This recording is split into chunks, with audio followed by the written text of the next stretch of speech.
This show is sponsored by Clinstone, kitchen and bathroom specialists.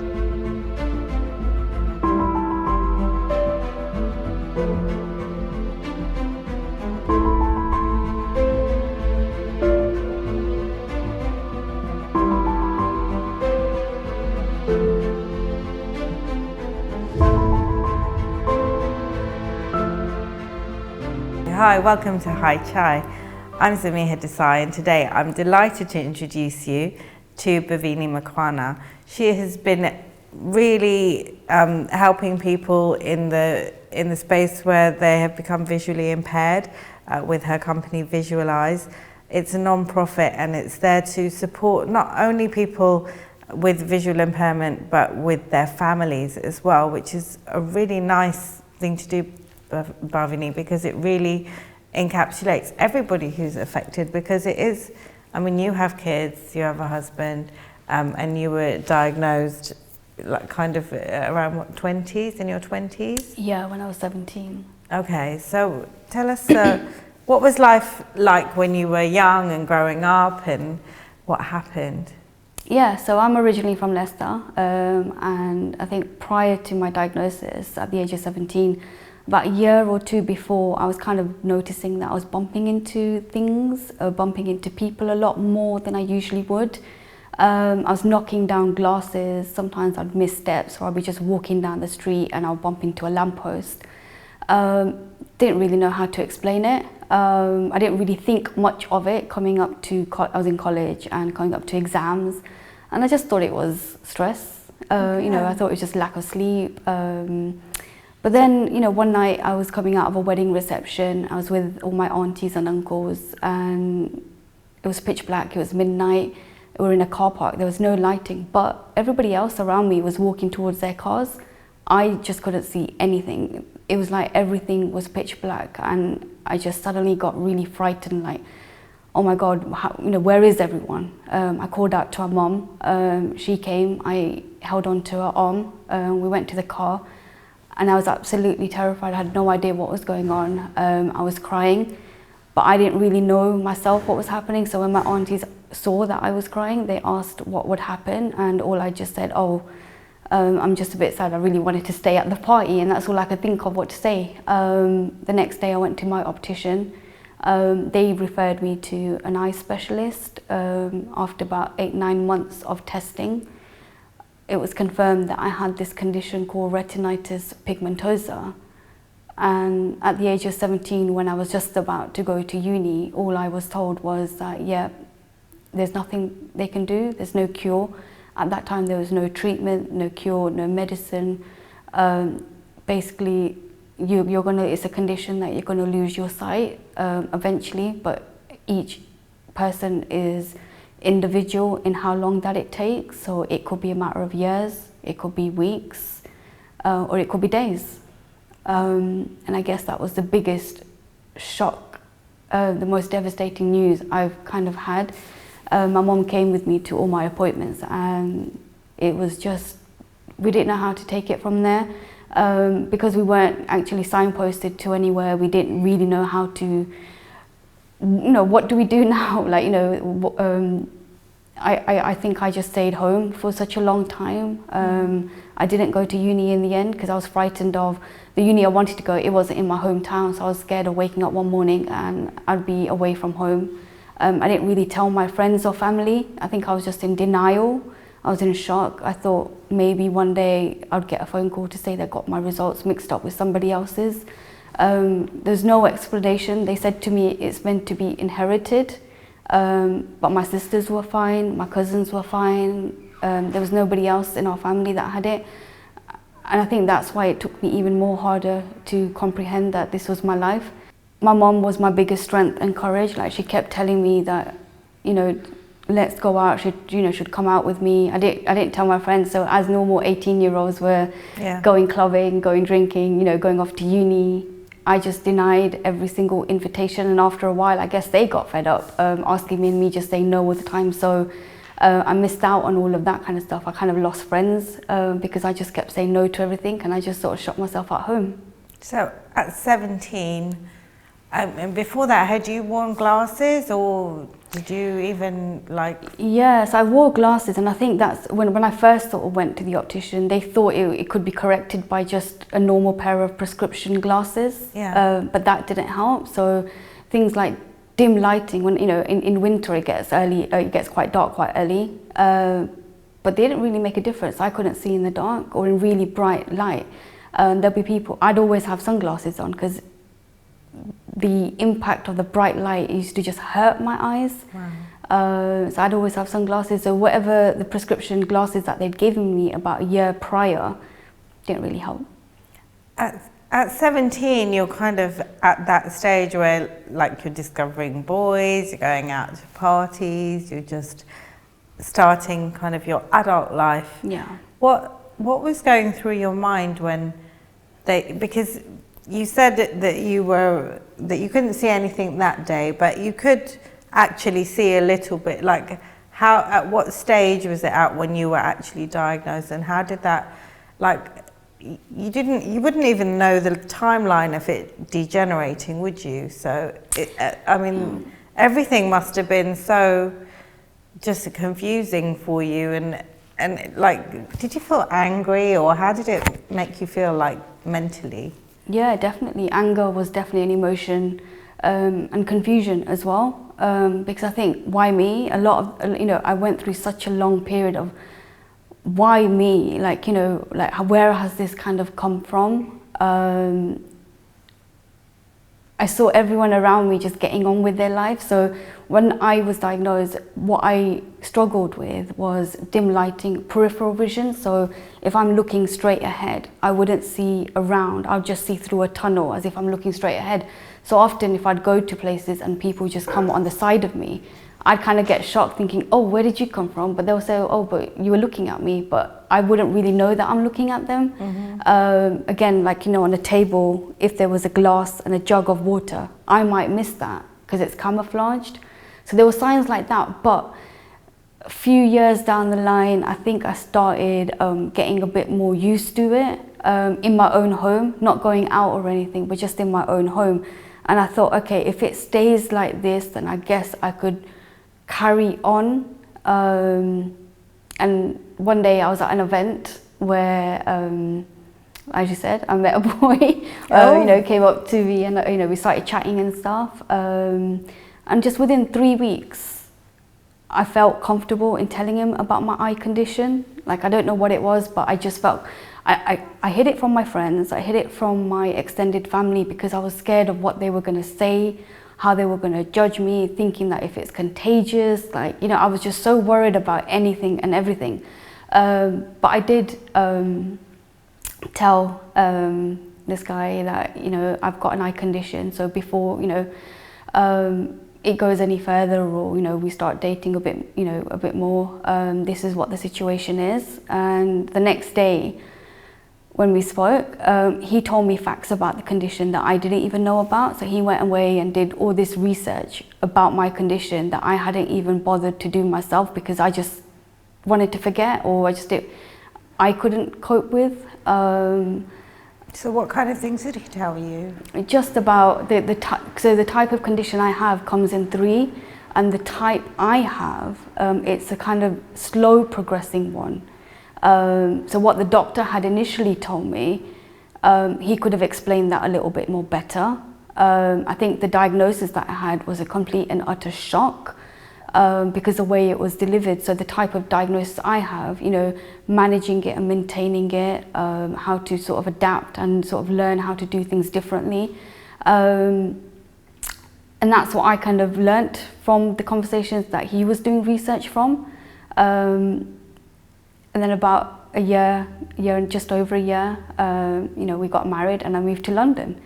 But again, moving to London from Leicester, it was just completely different. I've never been on the underground, the tube, trying to look for a job, learning just my local area where I've moved into, the house that I'd lived into. I can't just walk around in a house and know things. I need to learn the layout, the way things are sort of laid out in the living room, the kitchen, the cutlery, where things are kept, because I can't just look at something and see, oh, it's there. I kind of need to know things.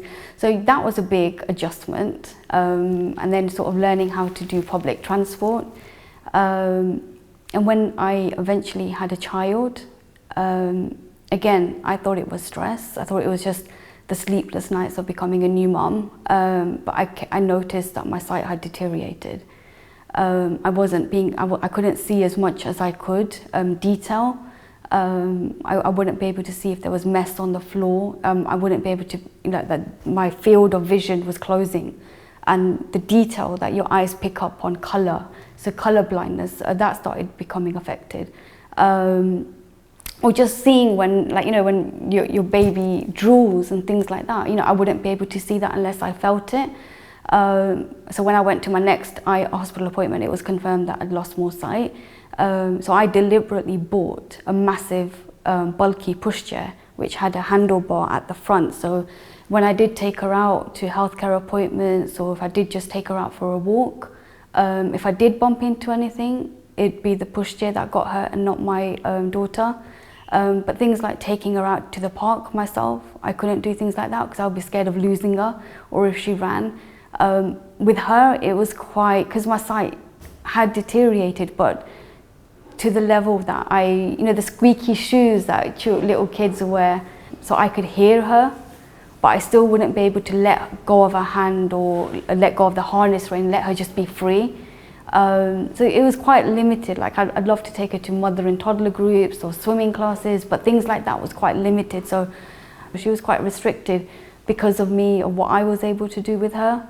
But it was only until when I had my second daughter, my sight deteriorated 4 years later, to the point where I couldn't even leave my own house by myself. And if I had to, I was quite lucky. I lived at the end of a road, so of a high street. So even things like just picking up a bottle of milk, I couldn't do that because I couldn't find where the safe crossing points were. I didn't know I couldn't identify the shop I wanted to go into.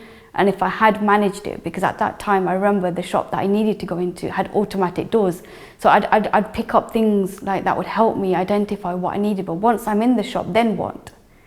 And of course, I don't look blind, or I don't look as if I've got a visual impairment. So other people don't know when I do clumsy things. So I'd do things like taking a phone out of my hand, just pretending I'd pretend I'll be speaking to someone on the phone, but really I'm just trying to get my bearings, or just try and figure out if I can just spot something, or something that would indicate to me where I need to go, like find my daughter's school gate, her classroom. I mean, there's been time where a child came to me, held my hand thinking it's my daughter, and I said, okay, let's go, until another mom started screaming at me.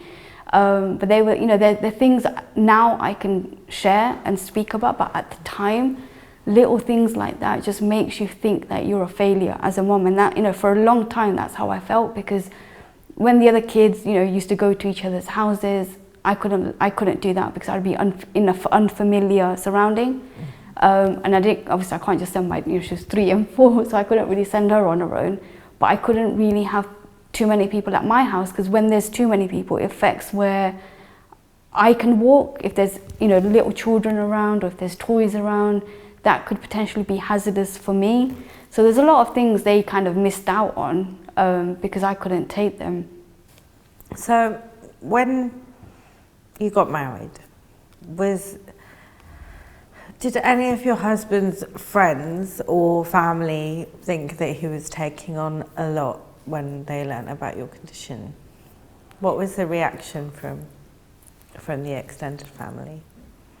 I think at the beginning, it was only his parents that we really sort of shared it with. We didn't share it with the extended family. And again, obviously they did their own research. And the way my condition was at that time, it stayed stable for almost 6 years. So I think that was the hope that would remain. And I guess, there have been, now that I've learned, that there were certain individuals that just asked him to just be sure that, he knew that he was getting married to the right person, and just told him to be careful. But I didn't know that at the time. So I guess, yeah, I think he was given like the precautions and just to make sure that he was making the right choice.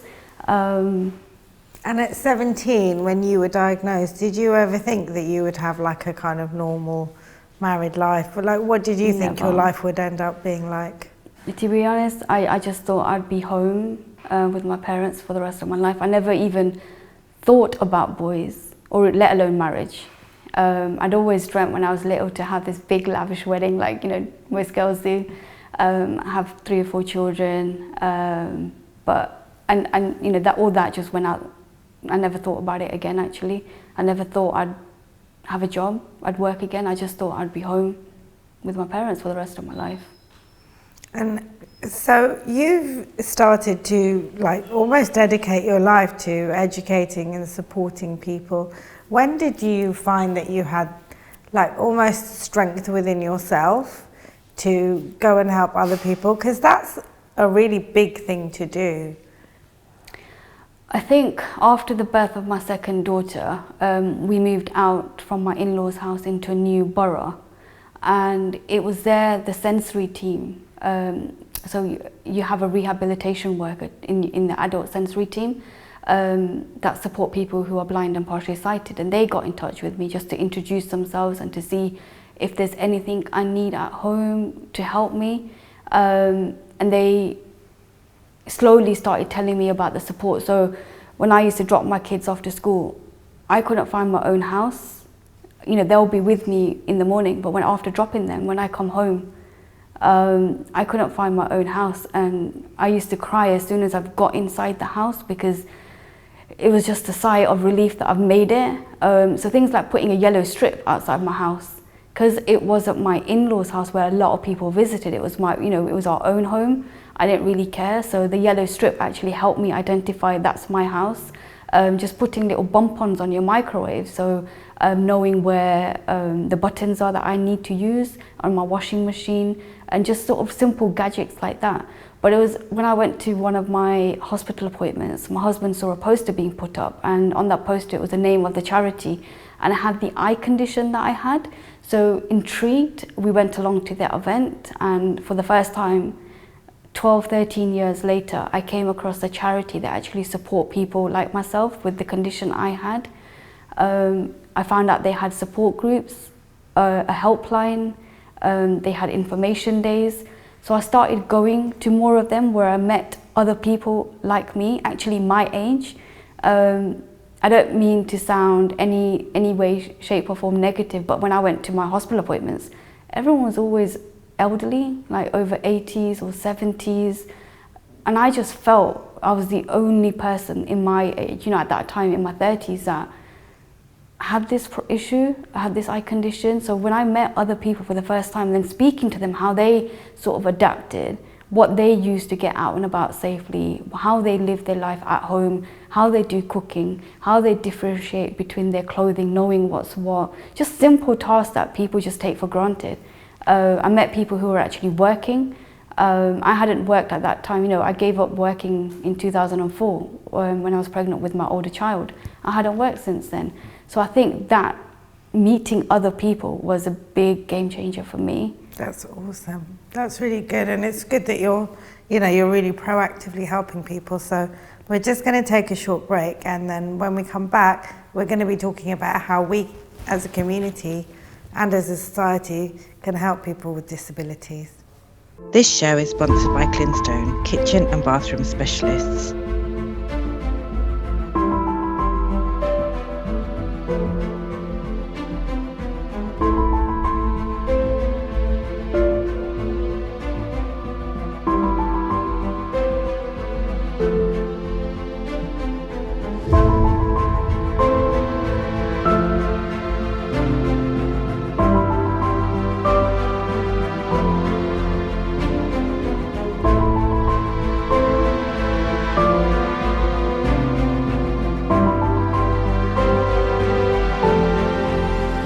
This show is sponsored by Clinstone, kitchen and bathroom specialists.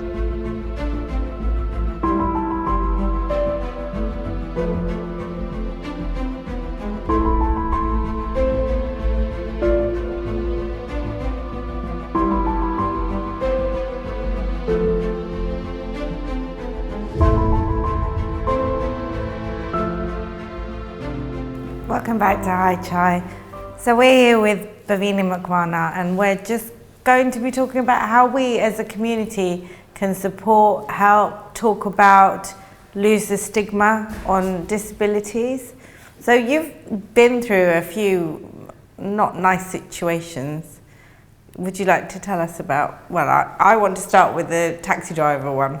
Yeah. I got matched up to my guide dog 2 years ago, and thinking that it's going to change my life in a really positive way, help me with my independence, get to work, not rely on other people.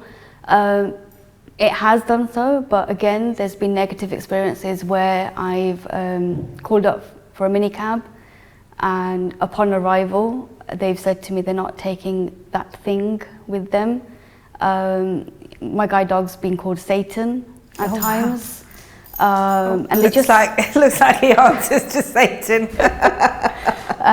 It's not a nice experience because, you've called up for a minicab because I've got a long journey, or sometimes I book, minicabs to go into work because I've got lots of things to carry. And when they turn up and refuse you just because you've got a guide dog, it's really humiliating. It just makes you feel really, really bad. Sometimes they'll just they'll see me and they'll just drive away with no explanation, or they'll come out and they'll try and say they're allergic. Drivers are meant to have an exemption card, a medical certificate exemption card, that if the allergy is genuine, upon seeing that card, they're within their rights.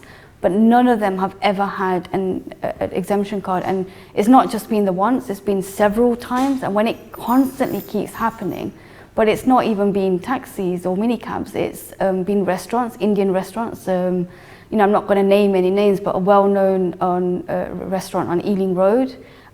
We'd called up, booked a table. It was a family day out. After visiting a temple in the morning, had a bad experience there. And because we didn't want to let our mood down, my family from Leicester came along, and before they were heading back, we thought, okay, let's go for a meal out. We booked a table. There was 13 of us. We requested a table of 14, so my guide dog like this can just sit underneath the table. He first took us to our table. It was all nicely laid out and everything. And then this other man turned up and said, oh, sorry, you can't bring that dog in there. I go, he's a trained guide dog.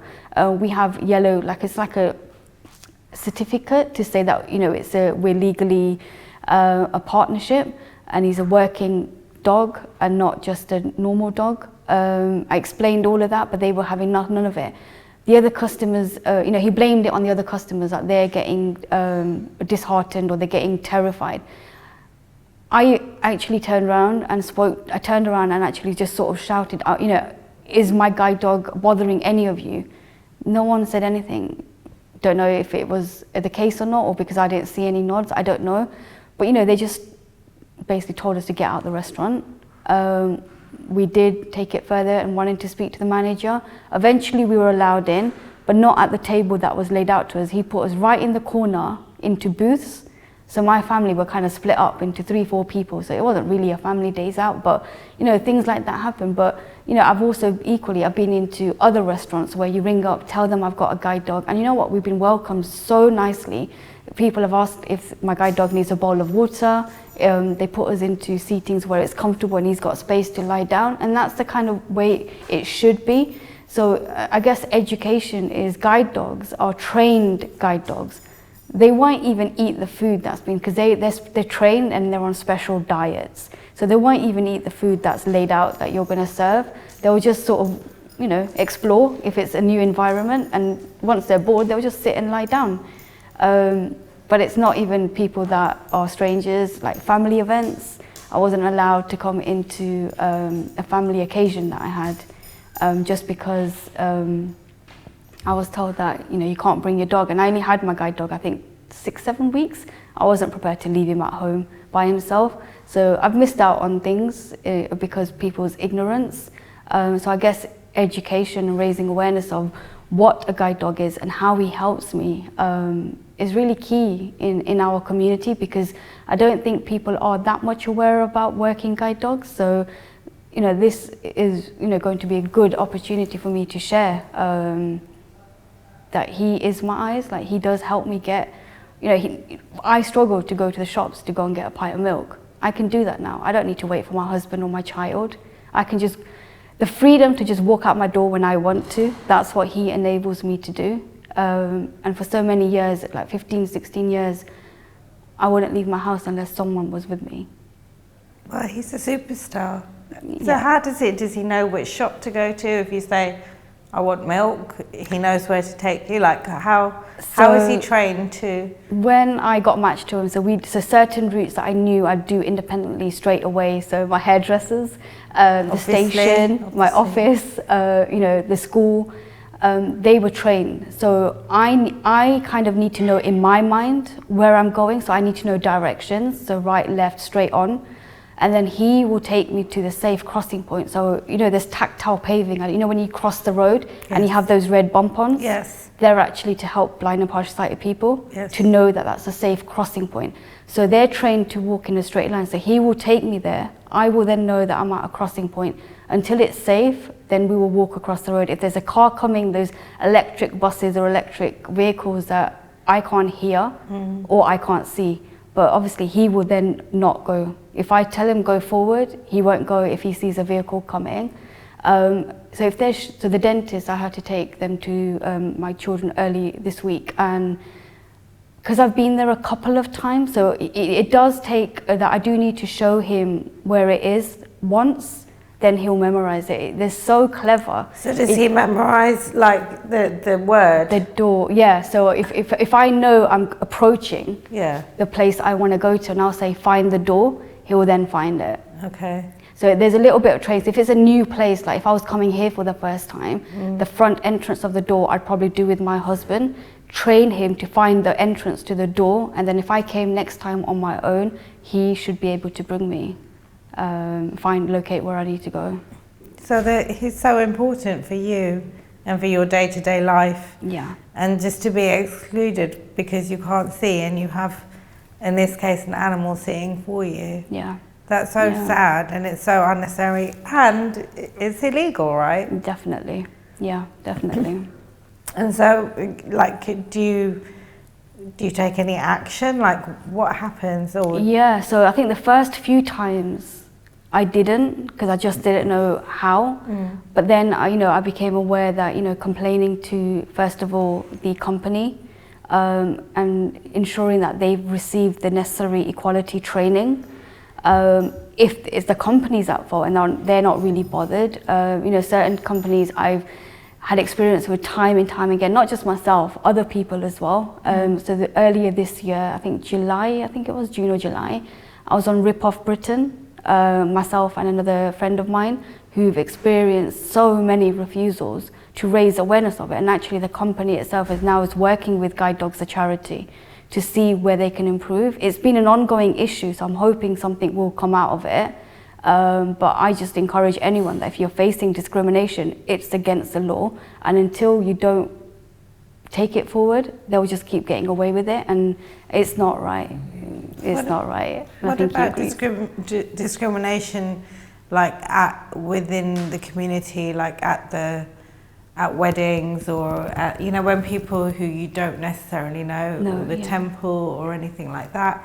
How do you find people treat you, and how does it make you feel?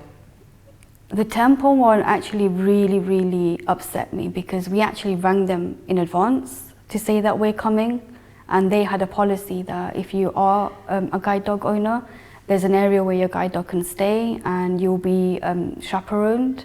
But I didn't really need that because I had my family with me, but I did ring them. On the day when we turned up, out of courtesy, we went to the office, the reception. The manager just refused to come out and speak to us. We waited over 30 minutes. They just refused to speak to us, and then they told us that we couldn't continue visiting this particular temple. But with like Navratri, for example, because I've got a Facebook page, and when I did get matched up to Colin, my guide dog, I made little short videos about my training with him when he first came into my life at home, how he helps me navigate the streets, the train stations, getting me to work, and they were watching all of that. So with that first, so I got matched up to him in end of August 2 years ago. That Navratri, the president of that community actually rang me up and said, make sure you bring him. So I think because of that education that they saw how well behaved and what he would be like. It's been no issue. You know, they welcomed him with open arms. I put a little jubbo, like a little waistcoat on him so he feels part of the ceremony. He actually played Garba with me. He came round with me and people saw it. And I think that's what I try to do, try and involve him in much of our community as much as possible so other people get to see. So hopefully if someone out there in my position, being Asian, goes to Indian events, has a guide dog and is worried about what's going to happen, they can see like how they can sort of challenge that. It's not easy because even when I want to go to like a Indian shop where, you know, they've got a sari shop or something, people just get scared. They won't let me in. They said, no, leave him outside. I go, I can't just leave him outside on his own. He's a trained dog. So, you know, if I'm out with my husband, he'll just take him out and then I'll just be in the shop alone. And then obviously he's with me to explain the type of material, like, you know, the design of what I'm trying to find.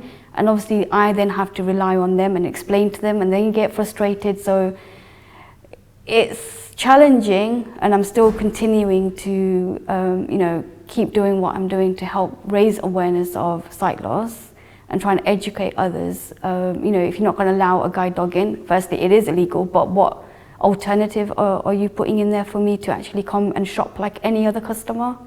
It may be a shop, it could be a restaurant, it could be anywhere. So are you working at the moment and what kind of things do you do? Yeah, I work for a sight loss charity called London Vision as their engagement manager. So this is kind of everyday life for me. My job kind of involves me sort of campaigning for equal access, equal opportunities for people with sight loss who live, work and study in London. Challenging decisions that can possibly negatively impact on a person with sight loss continue what they choose to do. And prior to that, I got into this role 2 years ago. Before that, I worked as an activities coordinator where I was organising trips and outings for people with sight loss to go on, and that was really fun. So, you know, museum trips, seaside trips, just meals out, galleries, workshops, you know, all risk assessed, and we had volunteers if those that needed a volunteer to come out and just help people get out and about, meet other people, have a social aspect of it. And I think I got into that role because I loved organising events. You know, when there was parties or anything at home, I was the one that was kind of like planning and organising them. And because of that experience, you know, when I got diagnosed with this condition and the lack of support I had, I started volunteering for some charities. And I organised a couple of charity fundraising events in Leicester and in East London to raise awareness of sight loss in the Asian community. Amazing. And that on my CV kind of helped me get into work, as I kind of had that mentality that who's going to employ someone that's going blind? I didn't even know that working with a vision impairment, losing your sight was possible. So when I applied and I was successful, it was like, oh my God, I've got a job, but how do I do it? It was a massive shock. But again, I wasn't aware of the support of access to work, which helps disabled people retain a job. So I have a computer, a laptop that actually has accessible voiceover on it. Okay. So it speaks to me. So if I do emails, I know I can hear what I'm typing. If I receive an email, I know what it's saying, and the same on my phone. I do most things on my phone, social media, WhatsApp messages, but it's because of that software inbuilt in it that enables me to actually do my job. And you know, if I'm going to an unfamiliar place, I've got Colin, but I also have a support worker sometimes. If I'm going into meetings that's I've never been before, to help me with networking, or sometimes like minute taking, or if there's PowerPoint presentations, you know, I've got someone there sort of describing it to me. So it's definitely possible. You know, people have a mindset that it's impossible to work with a disability like sight loss, but it's not. What about when you go out and stuff? Is there enough there for you to, like if you go to museums and theatrical shows and stuff like that, is there enough for you to have a good experience? Yeah, so you're limited on when you can go. So museums, theatres, they have special days where it's audio described performances, which means that I'm given a headset. So when there's non-visual things happening on the stage, I've got a voice in my ear that's describing expressions, their costume, the background, maybe you know, silent things that are happening that's not vocally, but they could be something that I won't pick up on. So I've got, you know, describe that into my ear. But it's a shame, it's only limited a couple of times a year. So you're quite restricted on when you can go, but that is available. And on my TV at home, I just switch audio description on. So if I'm watching TV or a program, you know, whatever it could be, again, I've got that description, so I can watch it. You know, I'm looking at the screen. I'm not watching it because I can't see it, but I'm listening, so I know what's going on. And so, as a woman to woman, yeah. Like, how do you do your make? Because you always look so nice in your pictures, and you're always dressed impeccably, and you know, your makeup's on point, and you know, I'm guessing that you kind of cook and do stuff at home. Like, how do you kind of live your life? So I'll start with cooking.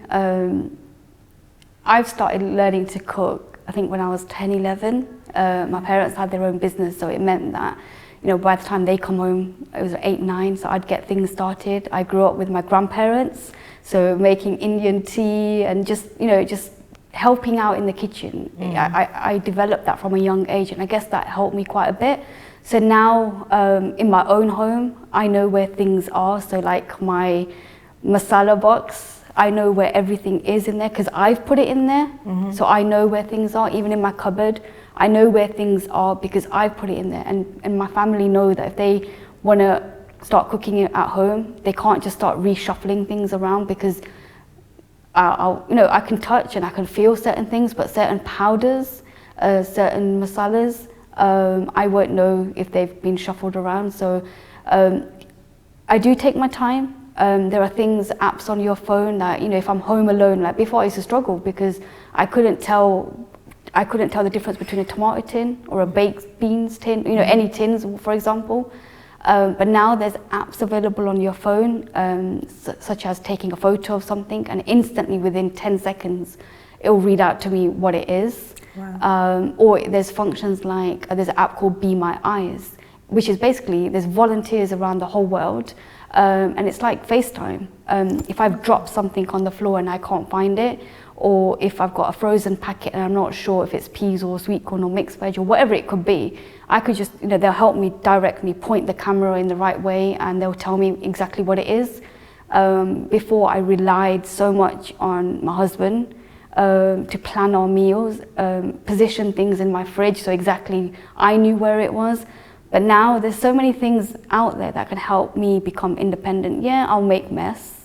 I do take my time, so I'm not the fastest. But that's because I try not to make a mess. Sometimes, like, you do, and you just clean it up. It's not a big deal. But I enjoy cooking. I enjoy cooking quite a lot. In terms of makeup, I think over the years I've developed a routine and products that help me, that I know what they are. And once I know and I'm comfortable applying them by myself, I've had the same routine for about 10, 12 years. Today I have got someone to do it, so I'm not going to lie there. Yeah, you look fabulous. This is not what I can do. But just basic makeup to go to work, and just go to work. I don't really wear makeup at home or going out shopping or anything. But I think it's just finding things that work for you, asking people around you if it's worked, and then I just stick to that. And my clothes, again, you know, I have been out to weddings previously where I probably had a red sari on, but with purple bangles. And I've had aunties comment on that. And yeah, at that time, I'd be so humiliated. I'd hate myself for it. I'd come home and cry, just, you know, because I think I couldn't even do a simple thing like put an outfit together. Now, if I get something wrong, I'm not bothered, so what? You know, I'm not bothered anymore. But I've got my husband, you know, he helps me match my jewelry to my outfits. He comes out shopping, but again, when my kids were younger, they hate, and still now actually, they hate shopping. So there's things out there that's called shopping assistance. Yes. So in Lakeside, for example, there's a special service dedicated to it. You book a time slot, tell them what you're looking for. You know, they'll do your measurements or just have a little chat with you about what kind of event it is. They'll come with you, take you to the shops and plan your outfit for you. And that's another thing that, you know, if I don't want to drag my whole family out just to come and get an outfit, I can do that. I wish there was something like that available in Indian shops. That would be, you know, amazing. That would be amazing. That would be amazing. But yeah, it's just developing what's out there and putting it into your life, and not being afraid to use that. Yeah. I think for me as well, like, you know, when my kids were young and, you know, I'd rely on my husband quite a bit. So when all the guys and lads got together, he'd always be by my side, so he'd miss out on stuff. So I took the courage, and I say courage because I thought about it for several years and I just kept worrying about how it would look, what other people would say. But I started taking support workers out to weddings with me, to parties, to receptions, just because then he can have that freedom to enjoy his night out. The kids are there, and I, you know, I've got my in-laws there, whoever else would be there. But, you know, my support workers there to help me. If my kids needed, like, you know, going to the loo and they didn't want to go on their own, I could ask my support worker to either take them or come with me. And I wouldn't just be like with him 24/7, that he had that break. Because I think people forget that I've got the sight loss, but it affects the family as well. You know, they need supporting. And how do people, like, are you comfortable talking to people about it, or are they uncomfortable talking to you? Like, do you find that people don't like to talk about any disabilities, or they feel awkward? And yeah, not many people actually talk about it. They won't actually say, oh, how are you, how are you getting on, how's your sight, or they try not to mention it. And sometimes, you know, if I don't know who it is that I'm talking to, now I will say, like, you know, who am I speaking to, or what's your name? I think then they'll get a bit of a shock thinking, oh, I thought she knew.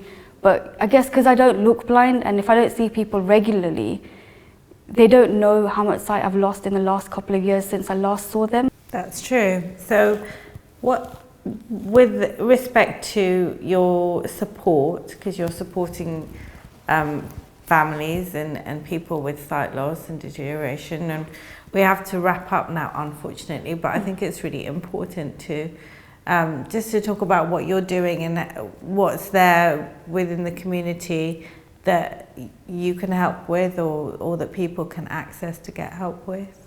Yeah, so I do have a Facebook page, Visualize with Bhavini, where I sort of share my experiences, and for families as well, because if you're going out with someone with sight loss and you're not aware of how to guide them, that could play a massive role. Like, it's just a simple learning technique of how to guide someone with sight loss safely that's comfortable for both of you goes a massive way. So I've had workshops where families have come involved, partners have come involved, where they can learn that technique. And you know, at that workshop we had people ranging from their 20s right through to their 80s. And a space for partners. So I ran a workshop where partners can actually come together and actually speak to each other about what it's like for them, because often people forget about them. But the workshops, you know, they've been around dance, just letting them learn skills that they kind of lost through sight loss or wanted to learn but never knew where to. So, you know, salsa dancing or self-defense. Unfortunately, I've had to stop most of them because of the situation we're in. So I'm hoping to restart next Easter. A makeup workshop, you know, I had fantastic ladies that sort of volunteered their time to sort of share their tips and techniques, how a person with sight loss can actually apply eyeshadow or lipstick or eyeliner. That's just amazing. Feel comfortable, and you know, just everyday skills. Yeah. But I guess the main things are the charity events. where it's open not just to that family, but the wider community, that anyone can come along just to sort of learn and sort of learn from what support is available to that individual, but to them also. And I've just recently become a chair of a BAME sight loss committee. Oh, excellent. And now that's going to be where I'm going to be really encouraging, and I'm really excited about that. So, reaching out to those individuals that haven't accessed support because they don't know where to reach it, but why are we not reaching them? So, I really want to reach out to Black and Asian minority ethnic groups to find out what's stopping them, what's preventing them, and is it language and all that kind of stuff. So I'm really excited about the next few months, whilst we develop this committee. But I do encourage, just if you want any advice or support, I'm happy to talk to anyone. I'm happy to share. I can signpost them. If I can't help them, I can point them in the right direction. But I just want to say thanks for this opportunity, allowing me to share. And if you know someone that's got sight loss or you're facing it yourself, please do reach out. Thank you, Bhavini. I'm excited for you for this next role, and for helping our community and the wider community in understanding about sight loss and about how it impacts you. And I think it's important to say to people, don't be afraid, to go up to somebody, to offer help. And to introduce who you are, and not take for granted that they're going to know who you are, even if you've seen them 100 times before. But just to help out, and obviously dogs like Colin are absolutely integral to somebody's life if they are visually impaired, and it's really, really important that we educate and not be afraid of them. They're not like guard dogs, they're not ferocious dogs at all. They're there simply to be somebody's eyes and help them have a normal life. And so please be conscious of that. Thank you so much, and we'll see you next time. This show is sponsored by Clinstone, kitchen and bathroom specialists.